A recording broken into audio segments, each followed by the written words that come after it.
Well, welcome to the portion. Brenda and I are excited that we get to be here on a Thursday night. This is again our second time doing this now. We're trying to do Thursday evenings on the third Thursday of every month so that all the women who work outside of their homes and they can't get back in time or can't make it to be with us on Friday mornings, at least we have one night a month that we get to be with you. And then when we're all done, always know if you're over on Facebook watching, hello, or watching on the replay, know that when we're done and we stop the recordings, we go into an after party. So it's a time of fellowship. We get to share, chit chat, and talk. So it's not too late. You can always hop over with us over here and hang out with us. Brenda, how's your week? I have had a good week. Yeah, I've had a really good week. We've had some incredible blessings from the Holy One. For those of you that have been praying for us, we got our 3 ramps so that my husband can now get out of the house. So we have our wheelchair ramps finally. For the front door and then the steps down to the driveway. So that's one of the 3-part push that we're getting. And then we're going to get the trailer hitch, and then we're going to get the little trailer thing to be able to put the chair on the back of the trailer. So we're in the process of doing that, but it was just such a miracle, Charlie. It was just such a God thing that, we really just submitted this to him. And a lot of you ladies were praying for us, and we were challenging one another over on the Tuesday talk in the Rooted Cafe. The ladies were we were all challenging each other to truly believe for big things right now, and that when the Holy One puts something that's in your heart that's really important, and that it's for the good of your family or wherever you're going, whatever you're doing, to really trust him for that, to not just see it as an obstacle, but to truly trust him that if he's put it in your heart, that is what needs to be done, that he will allow that to come forth. But we just want to thank him for it. So we started thanking him for it. And bam, the next day, guess what happened? Yeah, the next day was amazing. So we were able to get those ramps. So I'll take video and post it just so you all can see. Beautiful, beautiful opportunity for my husband to be blessed, and for me too, because we'll get out of the house now. So you'll get to do so many fun things. So it's like, and come to Hot Springs. I'm in Hot Springs today. Yeah. Get you to Hot Springs for the day. No, you're in Arkansas. You're just around the corner. I am. I'm just around the corner where I'm here for a month. And then we head back to Tennessee, and then to Oklahoma. Oh no, back here and then Oklahoma. Lord, I don't know. But yeah, we're something here like that. We're here for a month. That's what I'm going to say. So exciting. Hashtag full-time ministry. So we're here for a month. Y'all remember praying for my daughter and family. They are still suffering from side effects of COVID. So they're still struggling. I know my daughter just talked to her. She's still just not well. So I probably won't get to see them. Even though we're here, it's going to be a bit before she's going to test again tomorrow. But yeah, it's pretty sad. I'm here and I can't take care of my girl because we just can't get sick. So right. I'm gonna make her soup and go leave it on the doorstep and run. So we'll see what happens. But everyone, please keep them in your prayers if you don't mind. Absolutely. Daughter and her family. The girls are fine. It's just Shelby. She's still dealing with all the things. So anyways, yeah, we have a good portion to go over. Like, who would have thought? We're going to talk about hanging people and rebellious sons. And this is a really fun portion because this is the one that a lot of our atheists like to use to say that what kind of God do you serve that's going to hang your, if you're supposed to be using the Torah, are we supposed to really use it? Or even people who are like, they're just using New Testament only believers, and they're saying, well, then we should be killing our children if they are rebellious. And these are going to be the sections that we're going to kind of talk about today, because I mean, this is a section, it's a section that we're going to hear all the time. Ki Tetze, Ki Tetze, Ki Tetze, Ki Tetze, Ki Tetze, Ki Tetze, Ki Tetze. Let's try this. Ki Tetze. Ki Tetze.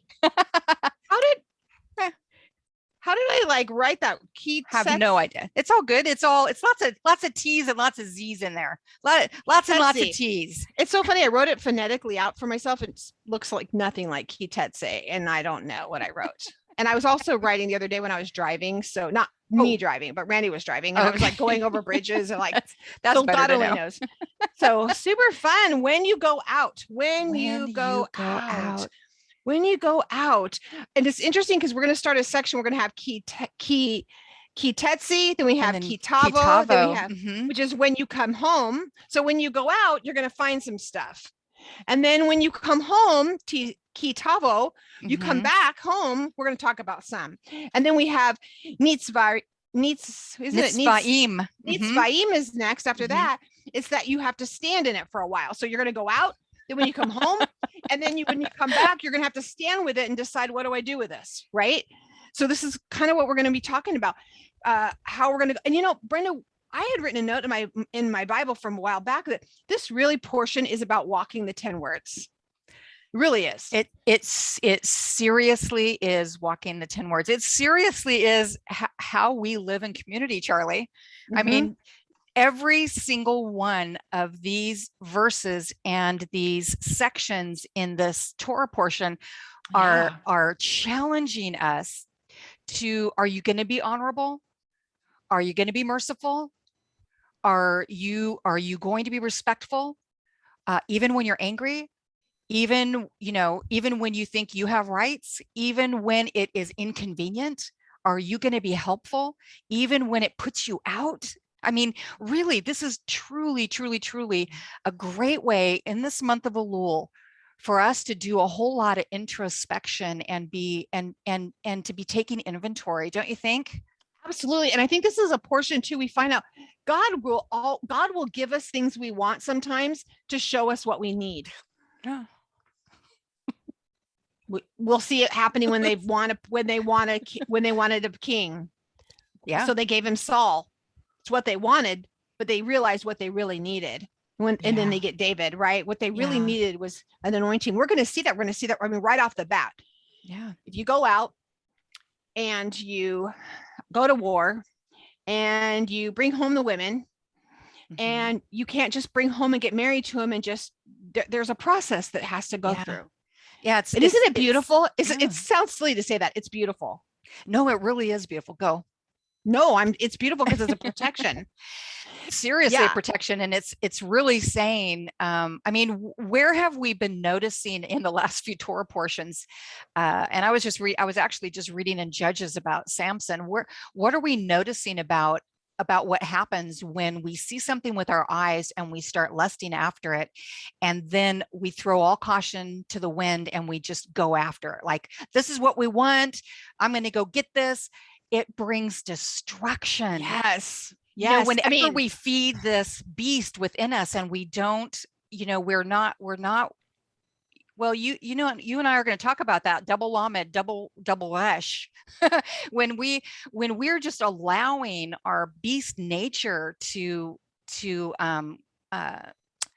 influence our decision making, our passions are not always the best thing for us. And the month of Elul is really talking about teaching us discipline and teaching us to take good, courageous inventory of ourselves, and also to walk in respectfulness towards other people. And man, every single one of these situations, Charlie, is really challenging us. Like, if you are just lusting after this woman, you're saying, you can't just go grab her and take her. You can't just do that. And so the Holy One puts out protocols to cause us to take a deep breath and, hey, slow your roll. Yes. A lot of people don't know that what happened is now my understanding today is that this is not any of the ites. We're not talking about the ites because they were told not to take those women. These are they already know they're not supposed to take the women anyway. But you know what? He's making provision. If you notice, he's making provision for when we mess up, because I wrote something down. My husband said it was so good. Oh gosh, he was just basically there was going to be chaos. He gave us instructions in the midst of our disobedience because he knows in the middle of all the chaos, which way is up, right? Have you guys, I mean, we're okay. If we didn't have any instructions here we really aren't supposed to take the women, because guess what happened? These women knew when there was going to be a battle, when things would happen, they already knew that if they lost, that first of all, their husbands probably were going to die. Right. They probably were going to die. So they were going to have to fend for themselves. So they would get all dressed up. Yep. Very elaborate to look sexy. You know, this is like 90 Day Fiance on crack. They're like all dressed up.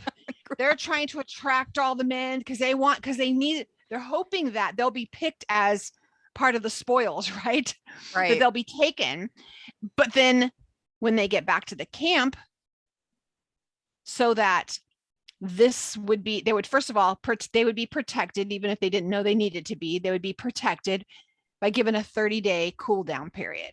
Right. All the shiny stuff would get taken off. Yep. All the makeup comes off. The nails get clipped. Hair's gone. Hair's gone. Yeah.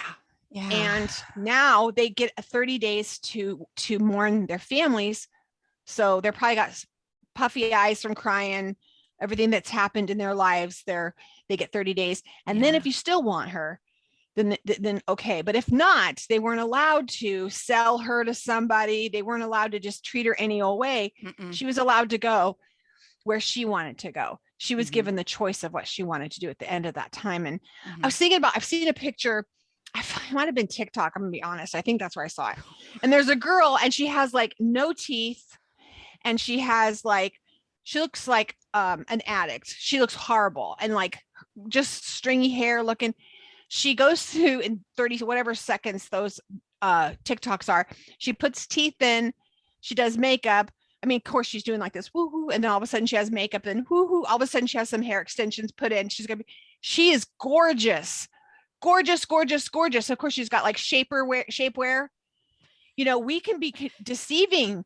So can you imagine these girls are all lined up with like, it'd be like that. And then all of a sudden she takes out her teeth, she takes off her hair, she takes off, you're like, whoa, that is not what I thought I was getting. And that poor girl would have the option to go somewhere else. I remember my husband saying, I loved waking up and when we were camping one time, he goes, and you come out and you're like, looked more beautiful without makeup on than you did. I'm like, first of all, now I'm keeping you. Yeah, you're a keeper.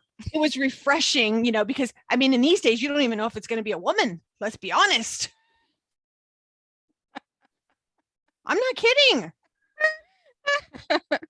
Slow things down when there's stuff that, like you were saying, Brenda, when our passions, with our lust, when our flesh is trying to drive this bus, you need to slow down the crazy train and give it 30 days. And just see things from what is this really about, right? Right, exactly. And what do you really want? And let the passions cool, and consider what this is going to mean. Because when you know, the thing is about what do brides represent? Let's play a little game here. Let's go a little bit deeper. Yeah. What do the brides represent? Okay.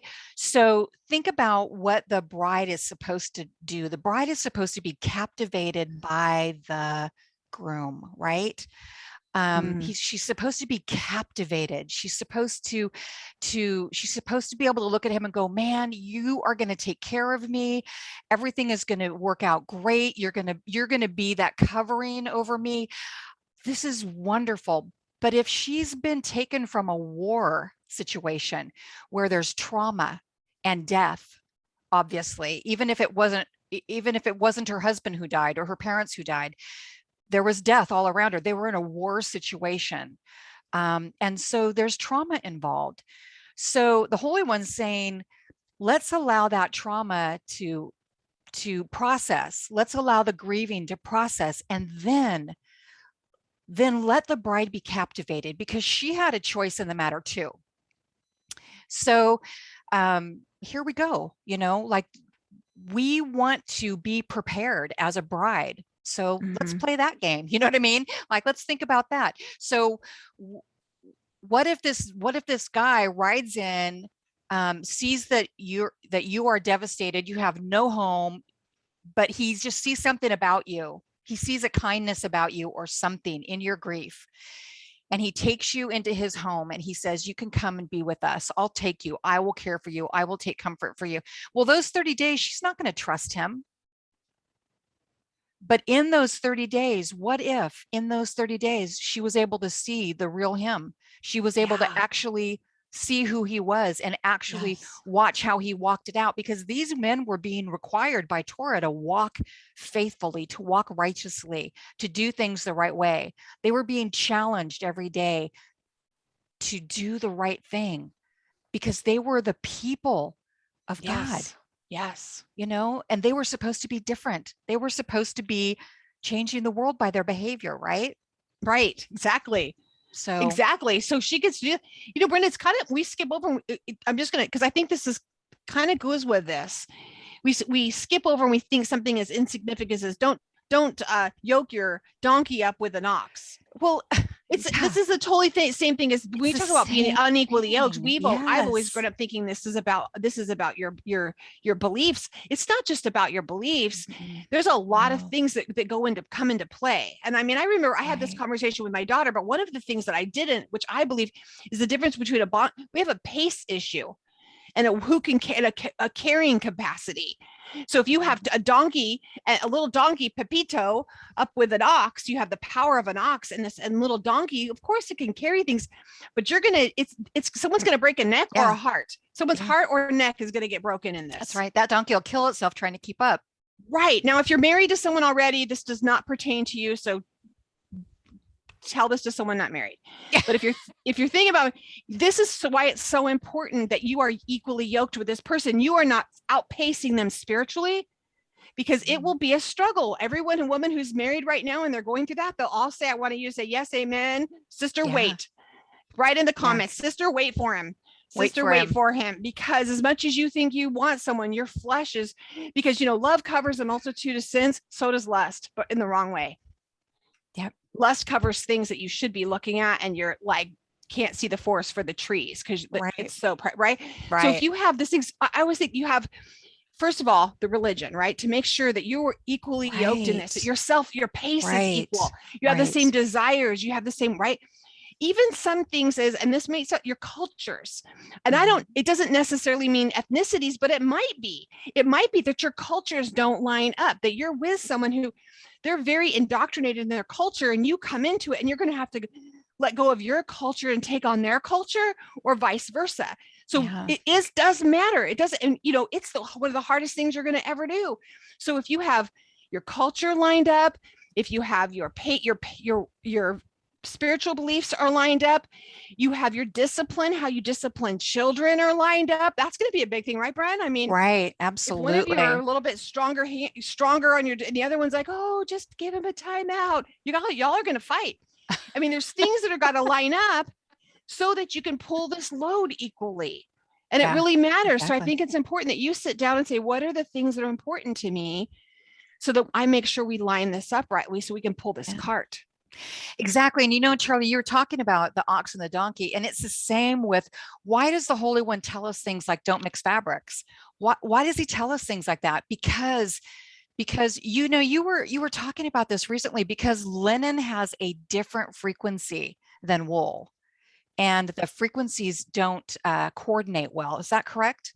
Is that what you were Yeah, we talked saying? about this. It was actually in our book club, and we were Don't they talking about how counteract each other? Or, they do, like they Mhm. both are at a higher frequency. They're both at like 5,000 or something. They're at a very, like linen's at a crazy high frequency, Mhm. but when it's mixed with wool, it's zero. It counts, Yeah, and at yeah, 5,000 is a super super high healing frequency. healing frequency, So right? you'll know you're at a Hebrew a roots or messianic, whatever we want to call it. You're at a convention when you smell all the oil and everyone's draped in linen. Like, you'll know you're in the right place because everyone's Yeah, wearing essential oils, so they'll all smell like a and hippie. everyone's wrinkled. No, And sorry. everyone's wearing linen. Yeah, they're wrapped up in linen. You're like, oh, I'm in the right place. Yeah, that's Yeah. really true. But think about that with choosing a spouse too.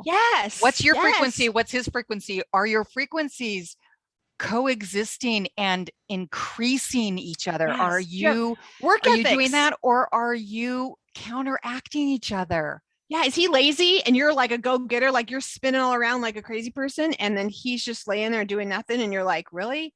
Because you And you're gonna can't be count on him changing ever. he Trust won't. me. He You should won't. Are you never, young and listening? yeah, don't He ever won't think you're going to change. change him. Mm-mm, No, no. no. It's not your job to change him. Mm-mm, mm-mm, No. no. No. Well, no. Brenda's No. been married forever. Ask her. She'll No. be like, no. Yeah. No. No. So that's the Night. thing. Night. That's the thing. And so what are, what are you, where are you putting compatible things together so that they're working well? Now, what that can also mean is that we change, because we can't guarantee somebody else is going to change. It's not our responsibility to make sure that somebody else changes. It is our responsibility to take inventory of ourselves and to come before the Lord and to change. Yes. That's what he Yes. requires of us. He's called us into holiness, guys. I mean, bottom line is, we need to get the let out. We got a Right. job to do. Sorry. We do. And we're do. supposed to We've got get a in job close. to do. The reason we're even told any of this stuff right now is because we are in a fallen world. Okay. Yes, We're in we a are. fallen world. Yeah. And so what we need to do is that we actually need to do whatever it takes here to, I would have written here. That's not even the right thing. Oh, living in the garden.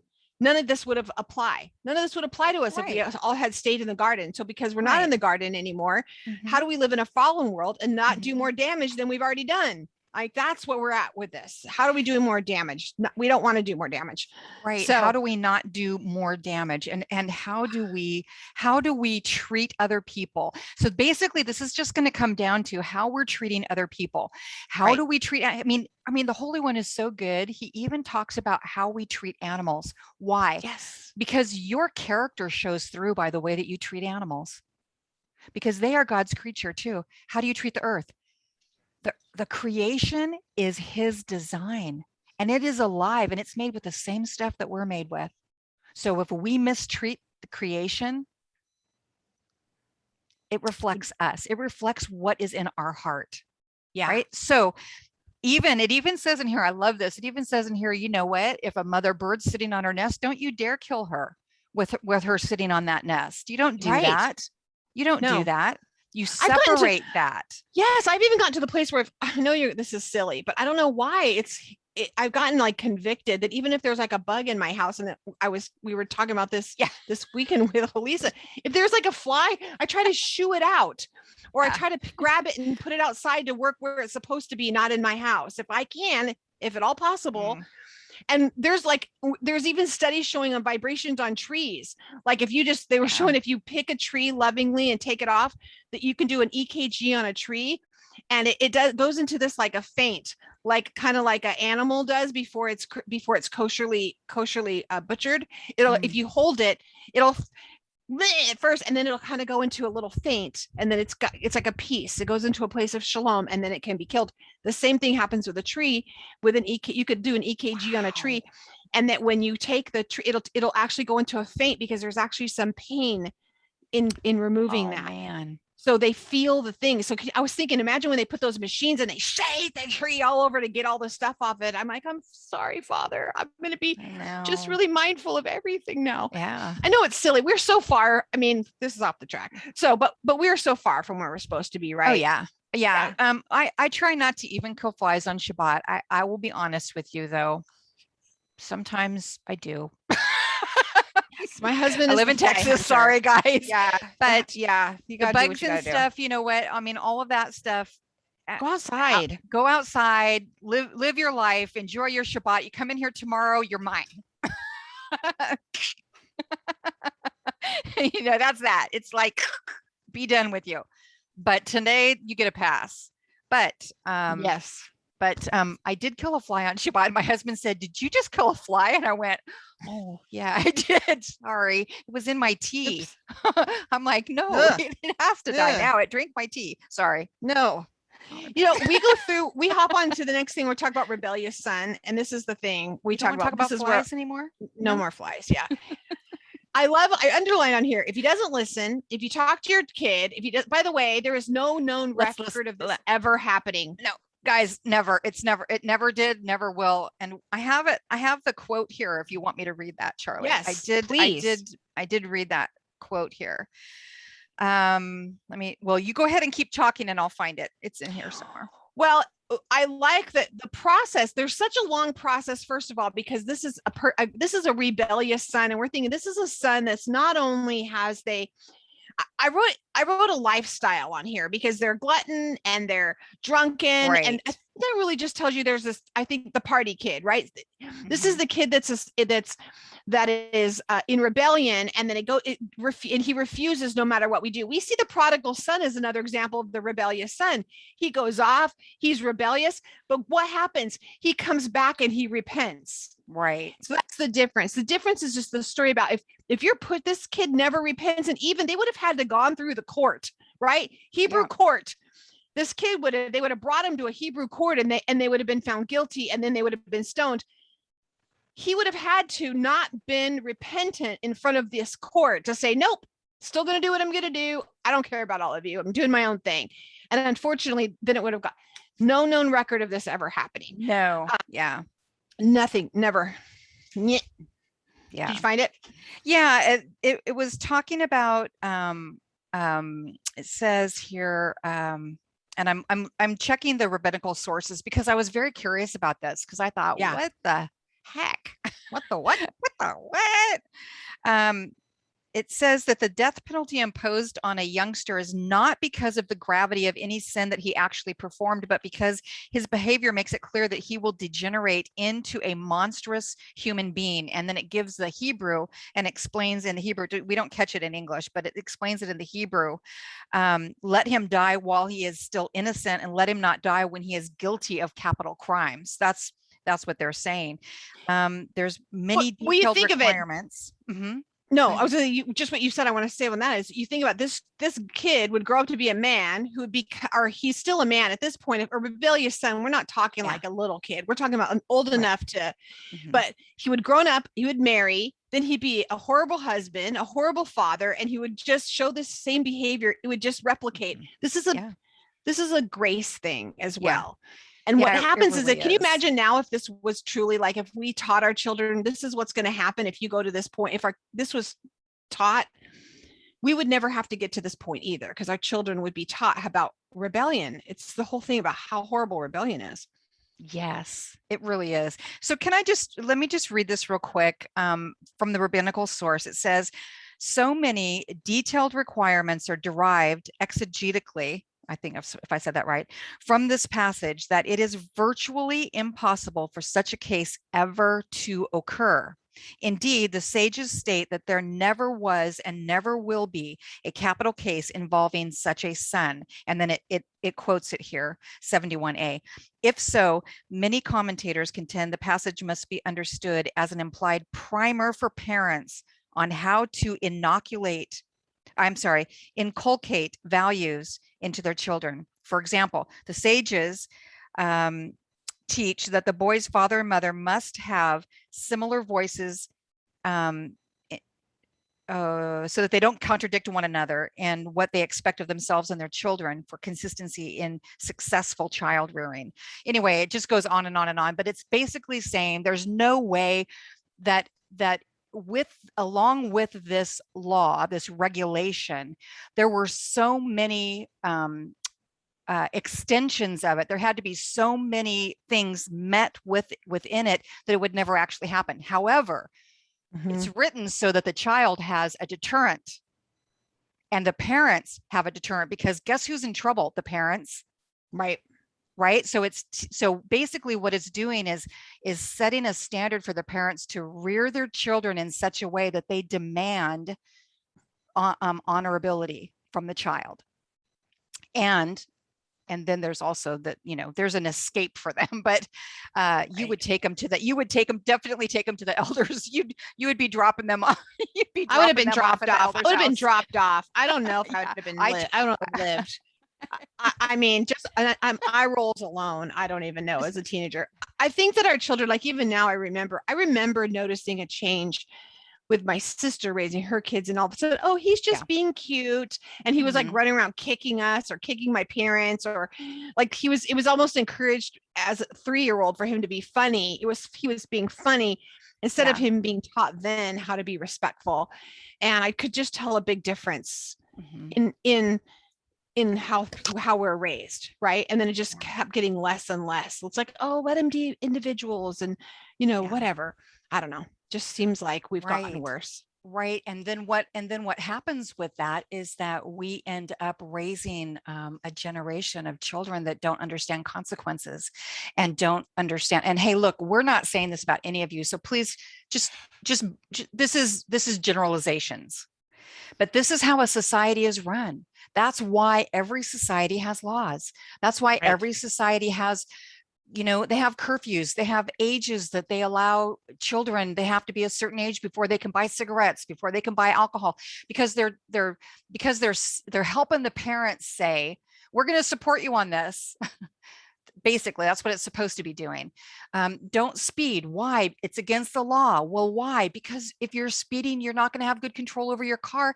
If there is an accident that happens, you may not be able to turn fast enough, or you may not be able to stop quick enough. There's reasons for the regulations to help us raise a good society. Yeah. Treat people kindly. We act like, a lot of us act like, and I'll just say me, I was so opposed to the law back in the day, thinking that it was somehow impeding my freedom of being, born again. I'm born again, so I'm not under the law anymore. And the thing is that, oh my gosh, I look at it now and I think, oh, Father, if we're not under the law, we are lawless. We have no direction. We have no aim. We have no purpose. We're just willy-nilly about everything. Can you imagine a society that doesn't have any consequences to anything? Everybody would just be running around doing whatever they wanted to do, and it would be horrible. It would just be horrible. I love that the Torah is saying, guess what? Our God is the only God in this, to the time that the Torah was written. He is the only God who gathers his people and says, I love you so much. I'm going to show you how to walk this out.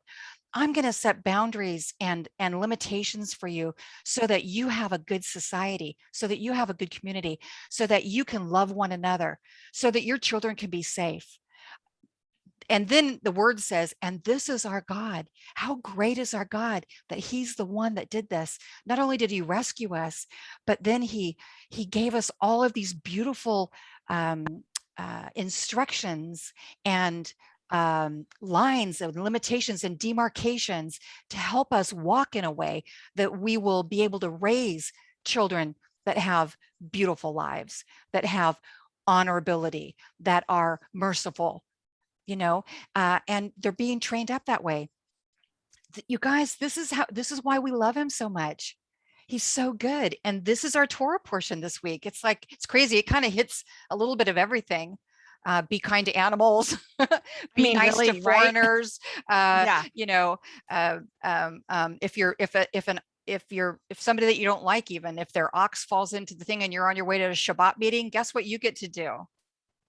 You Not get because to they're your walk out the bestie. weightier thing, right? Your enemy. So you want to talk about that? The Yeah. weightier, the Yeah. kalal versus Yes. arar. Yeah. The weightier. Kalal is the weightier.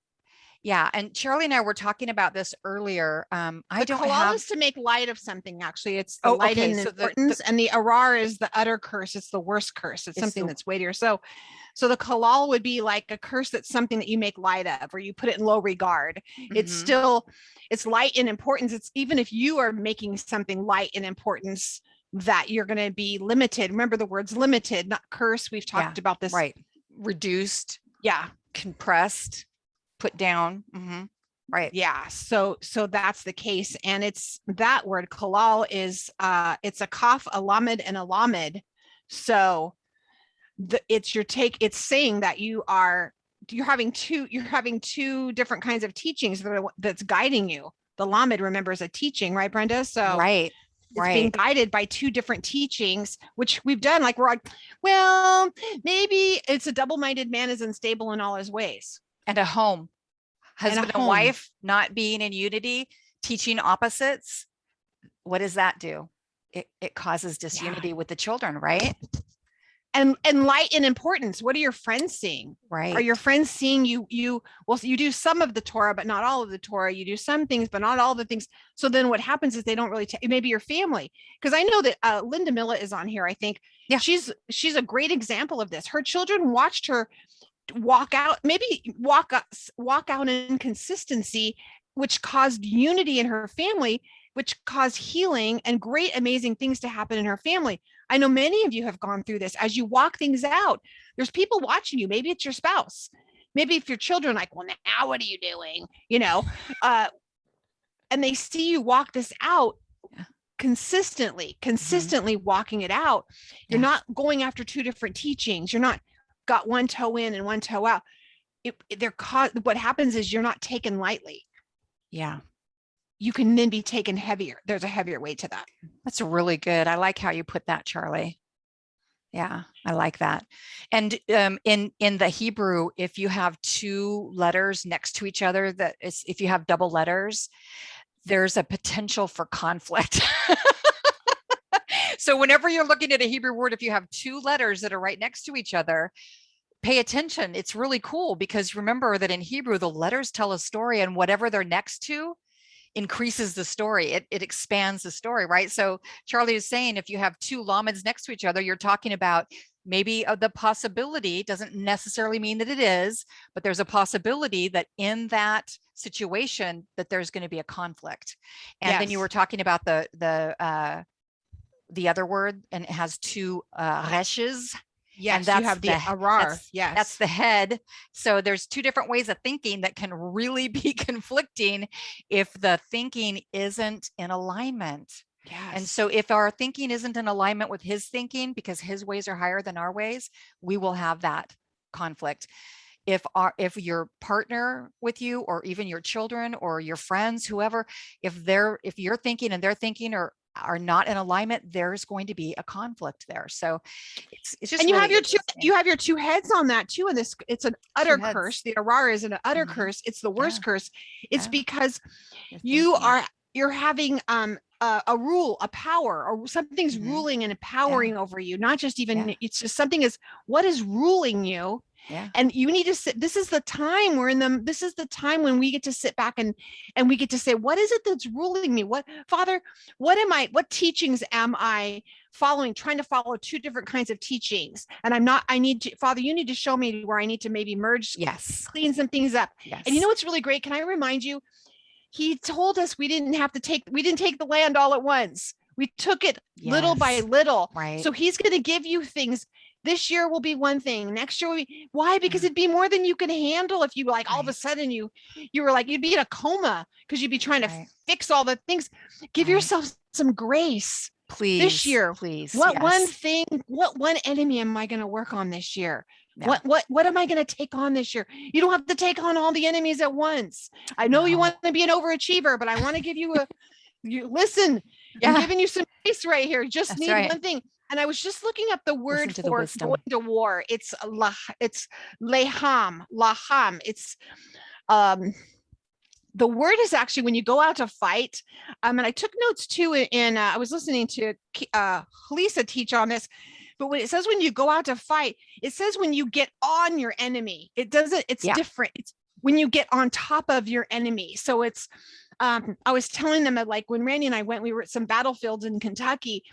You're up on the top of these things, and you're looking down, and you're like, you're looking down on your enemy. There's a reason. So even in our lives, we need to get on top of yes, the enemy. We need to get on it. yes. We're not just going out willy-nilly. This is when you Right. get on top of your enemy. He says, when you get on top of your enemy, there's going to be some things you're going to need to deal with. And one of them is going to be, it could be, there's some sins we're going to have to deal with. And Yeah, we're going to have to deal with some crazy stuff.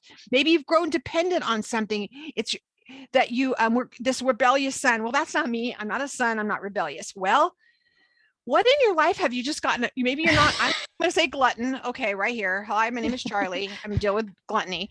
But maybe what are some things that maybe you've grown dependent on that are Yeah. not him? Right. Right. This is the perfect month, right? A month of Elul. This is the Shit. perfect month that we're supposed to be doing this, guys. So let's just get this all out.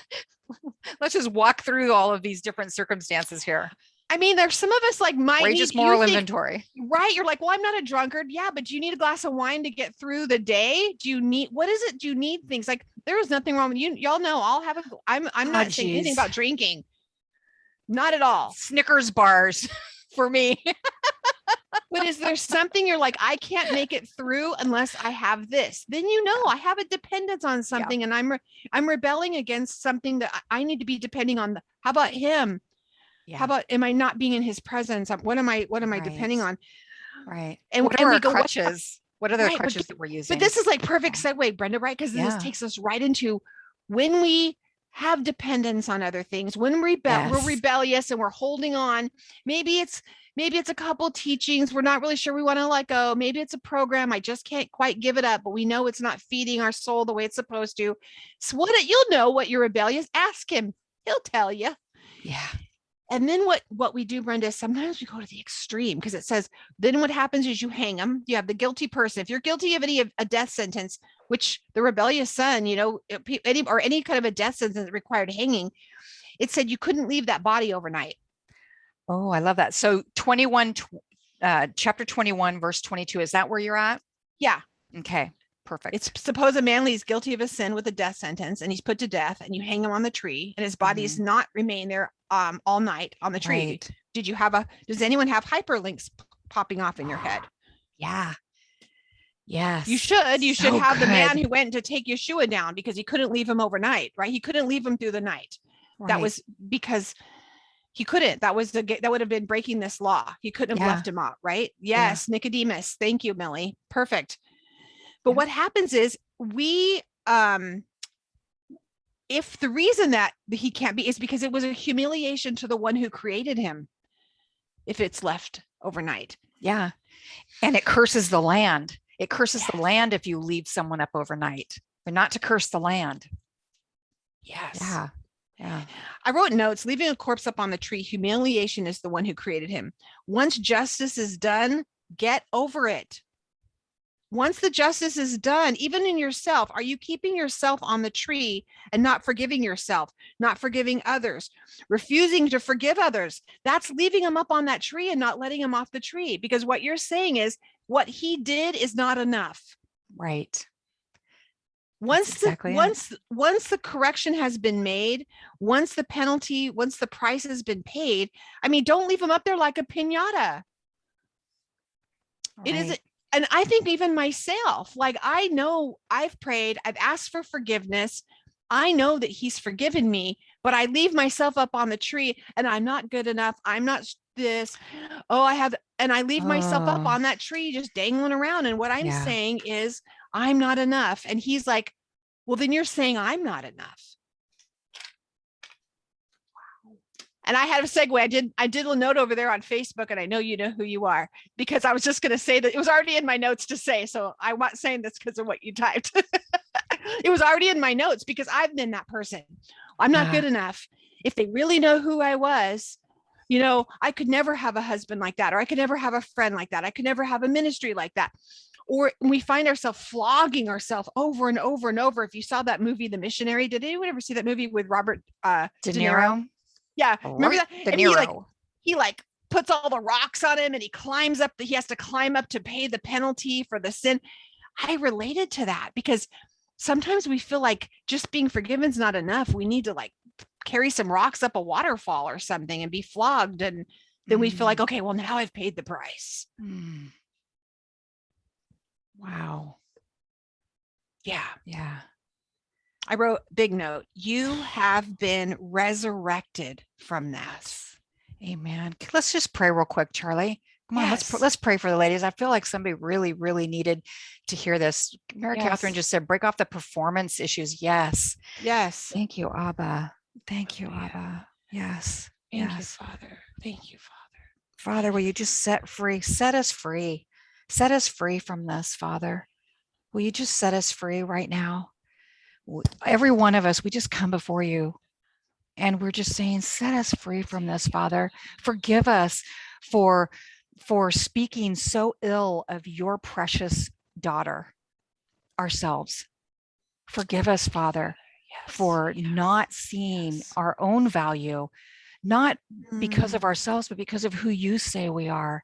So, Father, whoever needs to be delivered from that right now, will you just speak life to them? Will you release them from that bondage? Will you set them free and allow them to just walk into right now, Father, just walk into your presence so that they can see themselves from how you see them, the view from your eyes, Abba. Will you do that for us today? Thank you, Father. Thank you. Thank you. For those who need to forgive. Yeah. They've been hurt and wounded and they're still telling the story and they're still nursing the wounds. They're keeping that person up on the tree. Father, would you show them how to cut them down? Thank you, Abba. To let them loose doesn't mean that they have to be best friends with them or in mm-hmm. agreement with them, mm-hmm. but show them how to let them go, to let that go, Father, because your presence resides in them. And that no longer will they leave that shame. No longer will they bring shame to that person or the earth or to you, up leaving that person hanging from that unforgiveness. Yes. Would you show them how now, Father? Show them how. You. Release them of that. Mm-hmm. So they're both released to move on and move forward. Yes. Yes. Yes. Thank you. Thank you, Father. So that healing can truly begin to work its work, because you are Yahweh Rapha. You are the God who heals. You are the one who heals. Healing is in you, Father. And you want each and every woman here to be healed in those fractured places, in those broken places. You want wholeness and wellness to be with these women who have turned their lives over to you, Father. So that's what we're asking for right now.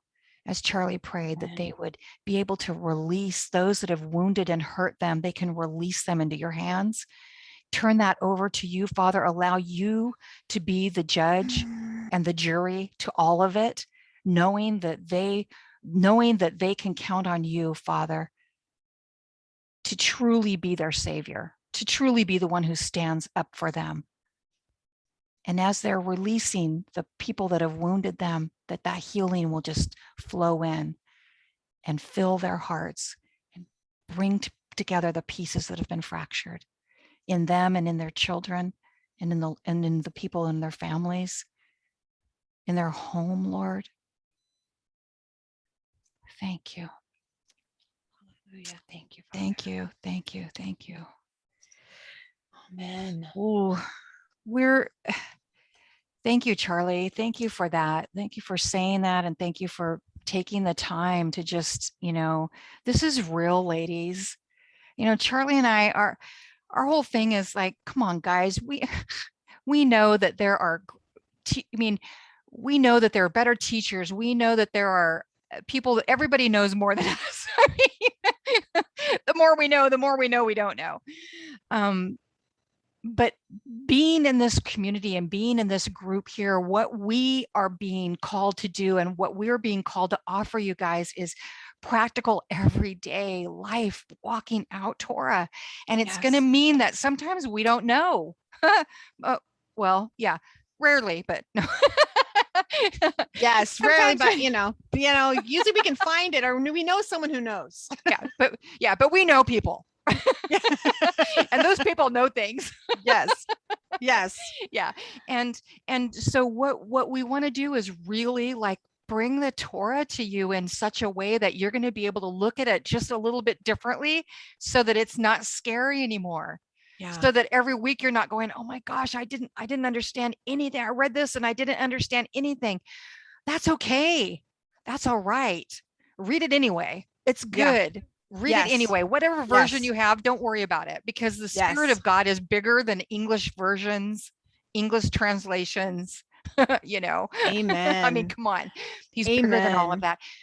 He wants to speak to you through his word. His word is valuable and important, and his word never goes void. You know, when he sends a word out to do something, it will always accomplish what God has sent it out, just like the word itself. The word itself is an instructor. It is taking us to a particular mark. It is leading us to specifically to something, Yes. you know. And so even with his words, that's what he's doing. Yes. So don't be worried if you're new and you're not getting it. Please don't. There's so much non-judgment here. Yeah. And Brenda says this all the time. You're exactly where you need to You're be. exactly And where you I need to feel like I be. need to tell you, I'm going to read the scripture for you, but I want to feel like Yeah. I need to say for all of you who are looking for husbands, again, I want to say, listen, You got start some? praying. You got some names on that paper? I got some names. Phone numbers? No. I want to say this. Would you start thanking him for Yes, the man that yes, he's bringing into your life? yes.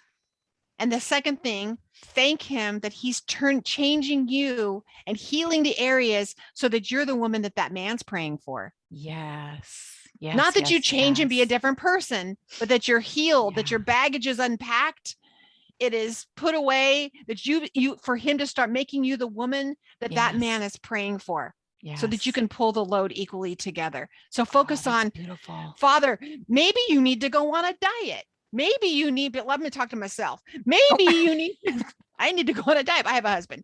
Maybe, I don't know, maybe you need to start being nicer and more grateful. And, I don't know what it is. It could be physical. Right. I think he acts in practical ways. He'll say, Yeah. hey, you need to be a little more healthy because the man I'm going to bring you runs. And he may not appreciate that you're a couch potato. So Yeah. I don't know Right. who he is, or vice versa. You're a little crazy about your workouts and he needs you to simmer it down a little bit. And I don't know. Yeah. I digress. Yeah. No, but Galatians- that's really good. Ask him, truly trust him to be bringing you into alignment so that when you know what, sisters, we want to see you running full on. Go for it. Reach for the stars. Be everything that God has created you to be. And if you're not married and you're waiting for a husband, you keep going. You dig in. You just go. Be in front of the Holy One. Spend your time with him. Fall in love with him more and more every day. And that man who's going to be your husband will run to catch up with you. He will, and then you guys can run together.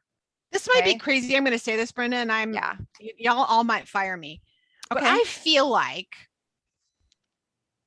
I'm asking to be stopped if this isn't what I'm supposed to say. I feel like we are the most like him when we're together in a partnership. And I'll just say in marriage, because we were one, we were pulled apart, and then we come back together as one. Right. That's when we're the most fruitful. We're the most like God because we're all of his characteristics, male and female, right? Everything's in there. I think that it's I think it's alignment with his will. I think it's very rare that he's called people. He may have called you to be single, but you would know it and you would have peace about it. You may not like it, but you would have peace about it. If he hasn't called you to be single, sister, start thanking him for this man he's going to bring you and start praying for him to cause you to start to be whole, so you don't bring a bunch of crazy into a relationship. You can pull a load equal with him, that you either, if you need to strengthen up spiritually, physically, emotionally, get healed, bring whatever you got to do. Let's do it this year that you can get alignment, right? This is your year. I believe this. I believe this is your year. Let's do it. Okay. Galatians. That's good. Woo! Okay, do Galatians, and then I've got one more to go to. So do Galatians. Let's read. Let's read Galatians 3:13. If someone wants to type it in all the places, Galatians 3:13 through 14. He says, Messiah liberated us from Torah's curse, having become a curse for us. For it is written, cursed is anyone who hangs on a tree, in order that through Messiah Yeshua, the blessing of Abraham's might come to the Gentiles, so we might receive the promise of the Ruach through trusting faith. Okay. So wow. This is going back to the hanging on the tree. He's saying here, he took the punishment for this rebellious son curse right here. He took it for us. Because guess who we are? Guess who Israel was? He had to he had to pay the price for this rebellious son by paying. He took that limitation, right? That curse. He took it so that we then Didn't have to. So then what we're saying then, when he says that it was he says in here, if you hanging on a tree, anyone hang is a curse, is cursed. If we then say, nah, I can't forgive, or I can't forgive myself, here we go. We're saying that Yeshua did not, what he did right there wasn't enough. Him dying wasn't enough. Y'all Wow. get it? Do you feel that? Wow. Wow. Do you need to forgive yourself today? I'm Yeah. excited. I'm excited for people getting set free from Yes. this. Amen. Freedom of the forgiving themselves, whatever you've done, wherever it's done. I mean, abortion. I want to say that. Yes. Forgive yourself. Did you treat Yes. someone poorly? Have you committed murder because you've annihilated someone's reputation?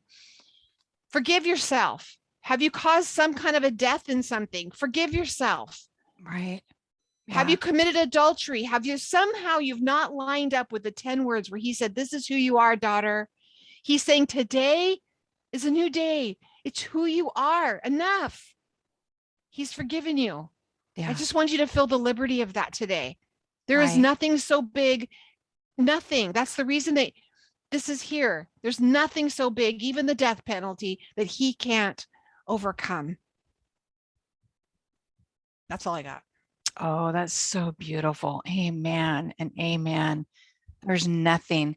And that's we have that assurance that there is nothing that we've done. There's no place that we can go to hide from him. Mm. There's no depth, there's no height. There's nowhere that we can go to hide from him. He loves us so truly and completely and is so committed to pursuing us that he says, even height or depth, not angels or principalities, not things present, not things to come, not life or death, can separate us from the love of God. Nothing, truly nothing can separate us from his love. So if we're in a place where we continue, as Charlie said, we continue crucifying ourselves, we're out of order. Okay. I understand humility is one thing. That's not humility. That's that's opus. That's the Cheney whippy thing. What is that thing? I say opus dei. Linda Millett knows what it is. It's that thing, mea culpa, or I don't know, something like that. It's that thing. Stop it. That's that thing. It's a whipping yourself. Stop, because what you're saying is that you are of no value, and that is completely outside of his will for you. So there's kind of like two different ways of looking at it, huh, Charlie? There's this righteousness that we receive in this gift of this righteousness that is imparted to us when we accept Yeshua Messiah for who he is. There's this righteousness that's imparted to us. There's this born again experience, this cleansing, and this connection, the vav, the connection of what Yeshua did for us, and this moving into now all of a sudden we are forgiven. We are set free, right? But all of that, and that's free. You can't earn that. No one's trying to earn that. That's free. That is the gift of God. But once you get to that place, sisters, don't let anyone deceive you. You need to walk in holiness from that moment on. That is your gift to him. His gift to you is freedom. Yeah. You have the freedom to walk into his presence, right? But that requires you to be holy. The righteousness that you need to gain is the righteousness of walking in his ways, being like him, following him, doing what he did, honoring his ways. That is the righteousness that is imparted to you. That's different. That's not you earning your salvation. That is the righteousness that is imparted to you by your actions and deeds. And when we're coming up right now, we're coming into the fall feasts. Those of you that have never experienced one, how exciting is this time? We're coming up into the fall feast. We're coming up to Rosh Hashanah, Yom Teruah, right? And then the 10 days of awe. And then Yom Kippur, Yom HaKippurim is what it's called, actually. Yom Kippur, we call it. Yom Kippur. And that's the Day of Atonement where we rehearse our death and our burial and then our resurrection all over again. We get to do that. That's that time that we come, but we're coming before him to be accountable for what we've done in our life. We're coming before the Holy One, and we are being held accountable for what we have done. It's not earning our way into anything. It is, do you want to live an abundant life? Or do you just want fire insurance? Yeah. Because that's not Right. living. You might as well No. just tell them to take you now. That is No. not living. Once you've been given this amazing, beautiful gift of being born again by his Spirit, being born into this family, then you need to start behaving like everybody in a family has to. Everybody has rules, right, Charlie? Everyone has rules in their family. Every child has to learn how to do things. You make your bed, right? You make your bed. You don't earn your mom's love by making your bed, but you sure do earn her favor by making your bed. And that's the And you whole avoid thing. And you consequences. exactly. And so this is all about us. This entire Torah portion is about us learning how to live in such a way that we are not only blessing the land and the animals, but the people that we come into contact on a daily basis. That's what this is all Yes. about. And it's about living in harmony with people. It's about honoring people as we live in our daily lives. And this situation is going to come in, and this situation is going to come in. And I mean, the book of Leviticus is full of that, right? Right. This is going to happen, and this is going to happen. It's never happened before, but it could happen. And if it does happen, this is what you're going to do, because the Holy One loves us, and he's putting in all of that in here so that we can learn how to walk in such a way that is pleasing to him, and we're living an abundant life, because that's truly the goal. Yeshua said, I have come that you would have life and have it more abundantly. He didn't say I came so that you'd have fire insurance. Right. So I died on the cross. Now everybody can just be gone. No, he said, I came so that you can have life abundantly. And how do you have life abundantly? By walking in his ways. Right. You know, that verse I read in Galatians is used all the time for people to say, well, see, that's why the Torah is no good. Jesus came so that we didn't have to walk out the law. That is not what he's saying. Y'all know, if you read that now, you know, no, it's a hyperlink to say that he took the curse for the rebellious son. That's right. He took the penalty for this. He's not calling Torah insignificant. He's not calling Torah, he's not calling Torah a curse. Yeah. He's not referring to Torah as it's the curse of Torah, meaning the limitations. Yeah. If you break the death penalty, he took the death penalty. Yeah. The law of sin and death. Right. Right. He conquered death. He wasn't calling Torah the law of sin, that Torah was a law of sin and death. He was saying the sin and the death that came if you broke Torah, he took it on himself. He didn't say stop honoring Torah. Does that mean, I hope you can use that when people are saying something, you can be like, no. Let's go back to Deuteronomy 21. Right. Let's really understand this, because that's not what he was saying. And then we go into 22. I mean, this is like 1 Corinthians 13. So good. 1 Corinthians 13 right here. It's totally, He's saying, okay, it's, you know, we can go back to the New Testament, and they're saying, hey, anybody can love the lovely. Anybody can be nice to the nice people. But what do you do with your enemies? If your enemies, what if you just can't stand your neighbor and his dog runs away? Do you go out of your way to go help them find their dog? Or you be like, glad it wasn't me. That's what he deserves. If they can't make their payments, do you help them make payment? Do you help them take care of something if you know they have, I don't know. Well, are you going out of your way to bless your enemies? Bless those who curse you? I know, right? I saw your face, Marion. I just saw the face. I make the same. I was going through this, and he was convicting me like, love and practice is what my title of mine says. It says, you can't, I underlined in verse 3, you're to do the same thing with the donkey or his coat or anything lost by his brother. Do you remember Yeshua teaching this? If someone asked you for this, then give him he's just teaching this. You do realize this whole thing is all repetition. Just turn it. Yeah. It's all repetition just so that Yeah. we can learn it. It's just repeated Yeah. over and over and over until we get it somehow. I So love how it says, you may not ignore this. I know I underline Like, that. You hey, may hey. not ignore them. You may not watch your brother's donkey or ox fall down on the road and ignore it. You must certainly help him lift it up again. Have you watched what someone you don't care for watch their spirits fall into a ditch? Yeah. And did you help them come out of the ditch? Were you the good Samaritan? Were you the one who came along and helped bind up their wounds, heal their brokenheartedness? Yeah. Because that's what you get to do that. You get to do that. You must. Yeah. You get it. You may not ignore them anymore. I'm telling you. He's hitting me. You may not ignore them. I just laughed. I read them like, oh, did that just get put in there? Because I don't remember reading that last year. Yeah. Yeah. It's really good.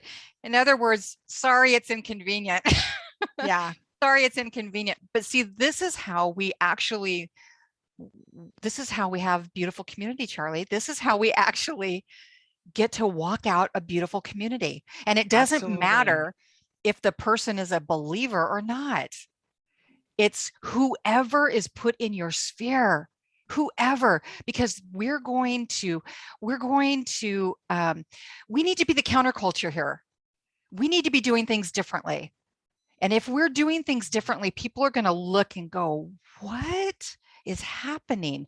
Not to look at us, but what's motivating us? Who are we glorifying? Because if we're glorifying God, he's going to take care of the rest of it, right? He's going to take care of the fact that it's inconvenient. Because it's usually going to happen right when you're tired, hungry, cranky, and dinner's going to burn if you don't get home in 15 minutes. It's usually when you see your next door neighbor pulled off on the side of the road with their hood up on their car, right? Their ox might be called Alexis. Also known as an ox. Yeah. Alexis, yeah. Or a Mustang. Trying to change their tire, it might be their minivan. With their 14 children under the age of 15. And you're mad at them because they split your congregation up and you're not allowed to talk to them because they made you angry, because they caused harm to your family. Because they talk about you honoring Sabbath. It's going to happen. Yeah. And they might even make fun of you when you do try to help them, but you have to do it anyways. We need to be really careful because I'm just laughing at myself going, oh goodness, this is going to end up happening to me this week. I'm just thinking I can't go outside. I think I'm going to stay in home. I pretty much going to stay in until Sukkot starts. Order everything online. Grubhub and have everything delivered. Yeah, that's right. Okay, let's not. Where do you want to go? Well, you know how I love this. Every year I always jump in on this one. This is so good. So it talks about birds. It talks about people, animals, building a house. Make sure that when you build a house, you put a rail around it so nobody falls off the roof. I mean, that's lovely. I mean, is that amazing? Is that not amazing that is being said? Hey, if you're going to build a house and it has a second story, make sure you put a rail around it. You don't want anyone falling off your house. That's not good stewardship. And you're thinking, this is Torah? Yeah, guys, it really is. Why? Because it's good for the community. It's a safety thing. And it has a lot of implications. Wherever you are, whatever you're doing, wherever you're living, if you don't have the proper rails around you, you're going to cause someone to fall. Okay, so they're going to get hurt. Boom. Yeah, this is life. But and then of course you don't want to have a vineyard that has two different kinds of seeds because they're going to be competing with each other. The soil's going to get confused. Yeah, you don't want to do that. I have a random thought about the seed thing. Isn't it interesting that our Father, the Creator, created seed-bearing plants? And isn't it interesting?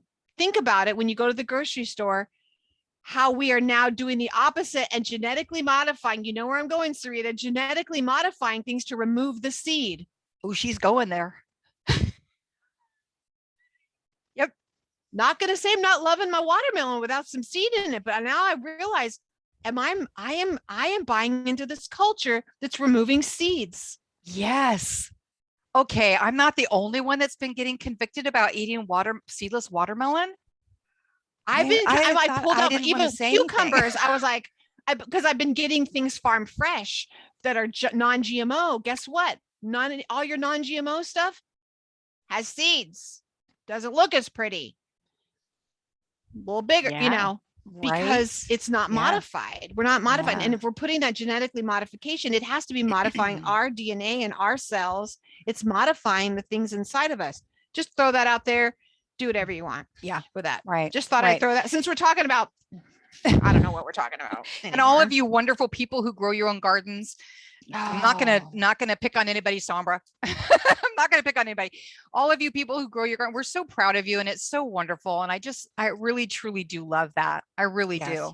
I really do. So, kudos to you. It's so good. The part that I love, and there's so come on, Charlie, there's so many great things, guys. We could I'm spend looking around another like I have, hour and a half like we only have a few minutes. Like, where do I want to? Yeah, like, planting our vineyards, not wearing mixtures of wool and linen together. We already talked about that earlier because I mean there's a lot of reasons for it. But first of all, he said so. Bam. Second of all, the frequencies counteract each other, so it's not good for a lot of reasons. Um, Putting tassels on your garments really important. Okay, so that's another huge thing. But this is the one, Charlie, that I love. Verse 13. Suppose a man takes a wife and he goes to her and then he dislikes her, right? And he accuses her of shameful things and gives her a bad reputation. Okay, so here we go. And he says, I took this woman, but when I came near her, I didn't find her virginity. So he's slandering her and he's slandering her family. Okay, that the family lied to him and that he was married under faulty pretenses. That's what he's saying. That she was used goods, and she didn't say that prior to the wedding, so she was false. Then the father of the young woman is to take her, and her mother is to bring out the signs of the young woman's virginity to the city elders at the gate. The young woman's father is to tell the elders, I gave my daughter to this man as a wife, but he hates her. Indeed, he has accused her of shameful things and saying, I didn't find your daughter's virginity. Yet these are the signs of my daughter's virginity, and they are to spread the wedding cloth before the elders of the city. And the elders of that city are to take the man and punish him. And then they are to fine him 100 pieces of silver and give them to the father of the young woman, because he has brought an evil name on a virgin of Israel. And then she is to be his wife, and he may not send her away all the days of his life. In other words, he is going to be financially responsible for her forever. Now, he tried to get rid of her and lie about her. So this is the whole thing. On the wedding night, the tallit is laid on the bed. The couple consummates the marriage. There is blood, proof of her virginity, right? That tallit goes to the parents. They have proof that she was a virgin. So we've talked about this before, but Charlie, you know, if she wasn't a virgin and the husband loved her, then he could put his blood on that tallit, and that would go to her parents, and for all time, for all eternity, she would be considered a virgin I'm bride, going to start crying right now. and her dignity would always, always, always have proof of her honorability. He would cover her with his blood,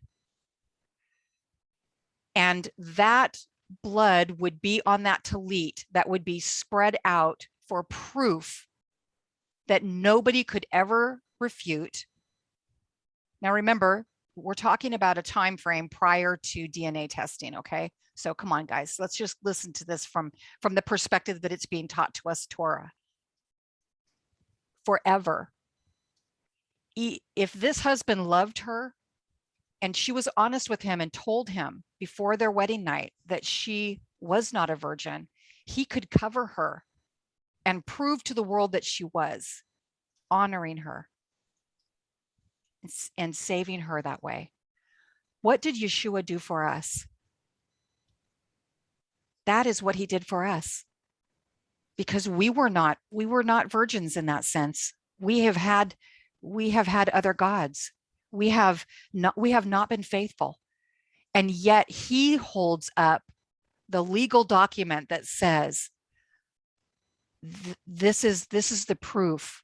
This is the proof that on our wedding night, my bride is a virgin.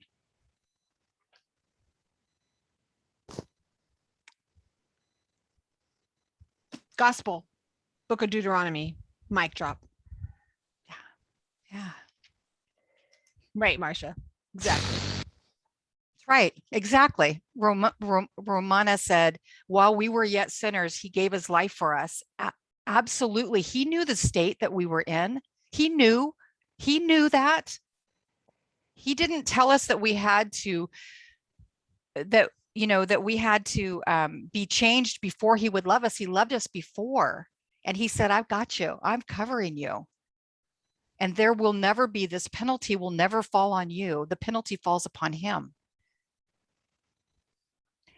That's the great love of God. And so, you know what, guys, in your Torah portions here, when you're reading this, and sometimes it doesn't make sense, Charlie and I are always talking about, will you do me a favor? Just read through the Torah portion anyway, even if it doesn't make sense.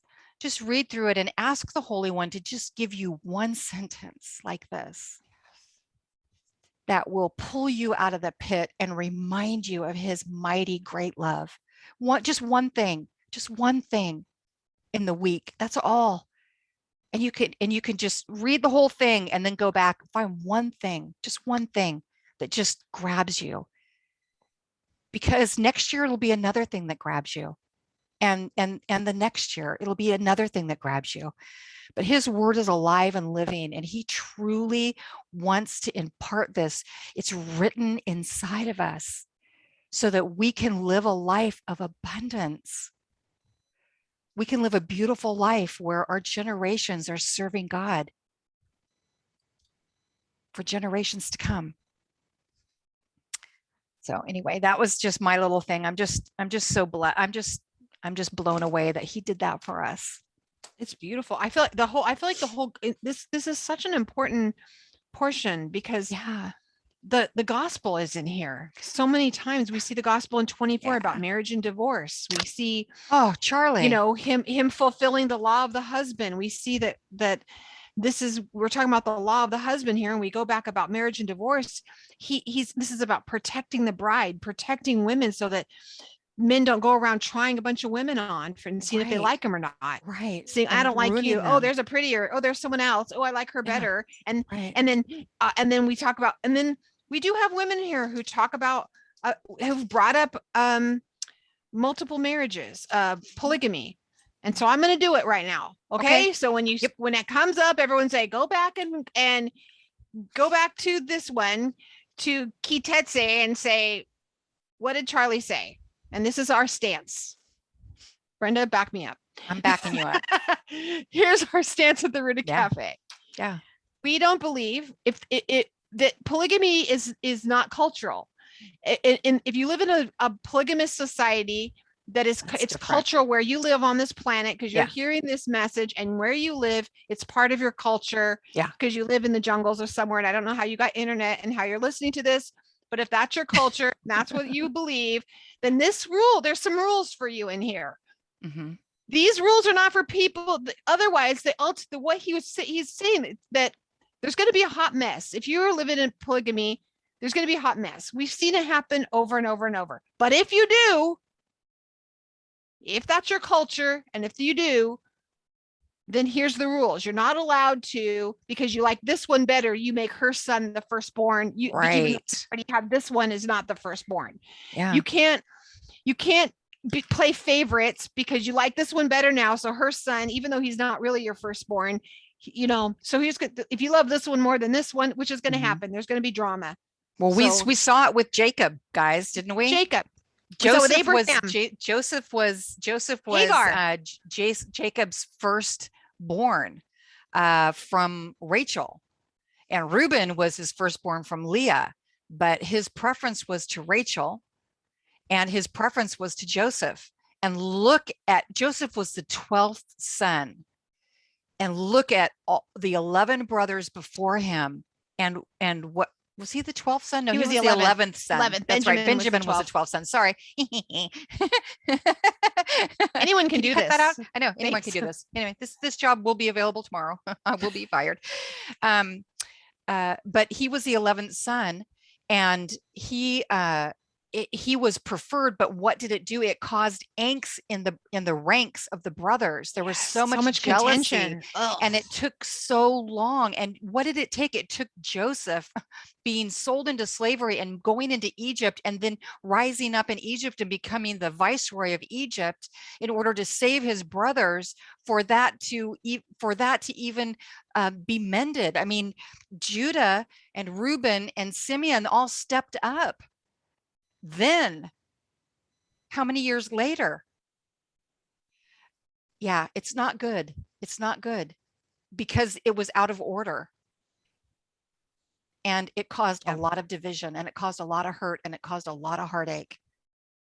And so it's not saying, well, this is a good thing. It's saying, if this is your situation, make sure that you're being honorable in this situation. Okay. Anyway. So there's that. So our position is we do not support polygamy. Yeah. However, if you live in a jungle somewhere, or in a society that allows that's part of your culture, because that's how you're protecting the seed or whatever. We're not saying you're going to go to hell because of it. We're just saying that we don't believe that it is cultural for now. It's against the law in the United States. So that's our position. In case someone's listening from the man, it's against the law. Yeah. Oh goodness. And Lord have mercy. Help us. But we recommend, if you want more on marriage and divorce, we highly recommend Dr. Robin Gould has an amazing book. If you haven't read it, why? So if you go to therootedcafe.com and go into our store, we have the links. It links you to where you can buy it. You're not buying it from us. You're going to buy it from like Amazon, but it is an affiliate link, not going to lie. So we might get 44 cents or something, but it's like $5 for this book. I think you should buy one for you and every woman that you know, because like you need to buy. This is the best story of the gospel I have ever heard. I mean, I listened to when she taught it and we have it. If you're in the Rooted Cafe, go back into your archives and look at the conferences. You can listen to the old things. Go back and listen to her. She did it in October. She did it again in January in our Releasing the Biblical Feminine conference last October, Hebrews conference in January. She did a teaching on this that will blow your mind, and you'll say, I've never heard the gospel taught to me like that. I listened to it driving with my husband, and we were both in tears, and I was at the conference. I was there, and I was crying. I was like, this is the most beautiful story of the gospel, the way that Yeshua fulfilled the law of the husband so that God could remarry his bride, Israel. It's beautiful. So that's your segue to go buy the book and read it. It's very inexpensive. It's very inexpensive, but do it like Charlie said, do it through, go on to the Rooted Cafe and go to that link, and then go to Amazon from there, because then like 2 cents or 3 cents or 1 cent goes towards the Rooted Cafe. It helps us keep. That would be nice. And if you wanted to see those, it's super worth it, guys. It's super worth it. It's only $19.99 to be with us. If you want to go over into the Rooted Cafe, it's $19.99 a month, even if you come for a few months, just so you can go in and listen to those things, you don't have to buy those all access passes. You can just get it in your membership. It's included. It's free in there. It's right. You should just be in there. So there's so much amazing stuff. And then there's Brenda's courses, and such great things. You get to hang out with us all the time. So those of you that are going there and you're loving so much, and we get this. Yeah, we have our Slack thing. It's so much fun stuff. Okay. For those of you who love Gail's Parsha points every week in there, I am excited to tell you that coming up this next Torah cycle, which will begin after Sukkot, so it'll be in October, we'll begin the new Torah cycle again. Can you believe that, Brenda? We're going to No, it's going so fast. Slow Oh, down. so we'll start this again, and Gail is actually going to do the half Tara. She's going to do like So half Tara exciting. points. So she's going to go in and do that every month, which I can't wait for. I'm so excited. So that is you can always go back, you can still go back. The Parsha points will still be in there because I feel like I read stuff and forgot I read it, and I'll go back and read that. Wow, that was good. And then I think, oh, I read that last year. So those will still be there, but she's going to be doing the half Tara. Yes. I can't wait. And she's excited because this is new for her. So you're going to be learning along with her. And she's a genius with ancient Near East perspective. I love her She stuff. really is. Seriously. Gonna love it. Yeah. Good. That's Yeah. it. So Join us. good. It's still not too late to join us. I don't have my book. Still not too late to join us for the book club. You can come in anytime. Even if you just jump in, we come on. If you go in, you're on Facebook right now, you can go back in under they call it guides now, hit guides, and you can watch it or have to scroll back and find them. But we are live streaming. It's not part of the Rudu Cafe, the paid membership. It's part of the free membership, this book club. And we're going through the alphabet through Proverbs 31. And it has been so amazing. It is so great. I don't know who else. Type in here what you're loving about it. I want to hear about it, but it's called The Strength of a Woman by Lauren Cruz. And she is just delightful. I love her. And she's been popping on. Just so you know, this week, one of the stories that she tells in the book, that woman is going to actually be showing up on Sunday. So she's going to share with you guys, whoever shows up. She's actually one of the ladies telling her story in the book is going to share live with you. So not only will Lauren be there, but one of the other ladies. So it's like triple crack book club. Yeah. You want to type that in real quick, Charlie? Is it the strength of the woman? Strength of a Woman, Lauren Cruz. Okay. Strength of a Woman. And it's doing the Proverbs 31 doing the alphabet. And we are starting this week. We left off. We'll start with Lamed. So the next 3 letters. So possibly, maybe we'll just get Lamed done. I don't know, but we start with Lamed and we try to do 3 each time, but that doesn't always work out. But love you guys. Yeah. Thanks, Brenda. Thanks for being here with me today. Is it already time for us to? We didn't even. It's finish. time. We didn't get to the Haftorah. Isaiah 54. Read it 1 through 10. It's really good. Read it and write. Tell us Facebook. Tell us what you're learning from it. Tell us. Yes. Yeah, and if you're not too late, you can hop on with us over in Zoom. I see Wanda. She just hopped in with us. Great. Hop over with us, and we're going to do the after party. Yeah. Well, we love you guys so much. Thank you so much for all of you who are listening on the podcast after this. We love you. We appreciate you listening in, and we're so glad that you are here with us.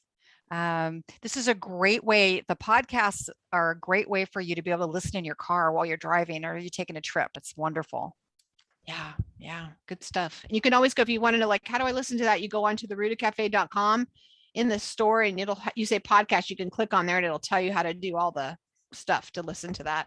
Yeah. We have it all set out. So love you guys so much and have a great week. Read it and be nice to people. Be kind. Even if you don't like them, be kind. Be kind even to animals and Yes. bugs. All right. Join us in the after party. Stay on and join us in the after party. Jump on over, all you live Facebookers. Jump on over.